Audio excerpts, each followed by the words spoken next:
નમસ્કાર વિદ્યાર્થી મિત્રો, ખૂબ જ અગત્યનો પ્રશ્ન છે.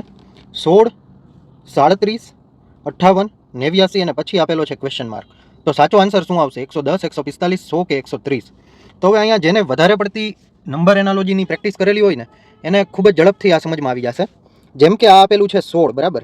આ શું છે? 16. એટલે 1નો વર્ગ પ્લસ 6નો વર્ગ કરો એટલે આ થઈ જશે 36 અને આ થઈ જશે 1, બરાબર. હવે આ બે 36 ને 1 37 આવી ગયું, બરાબર.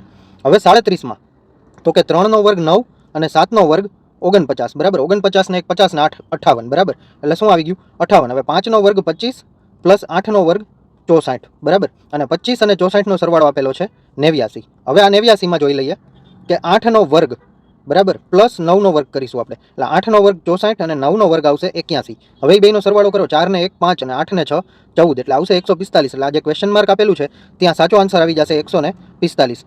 જો આ દાખલો સમજવાની મજા આવી હોય તો આ ચેનલને સબસ્ક્રાઇબ કરી નાખજો. ધન્યવાદ.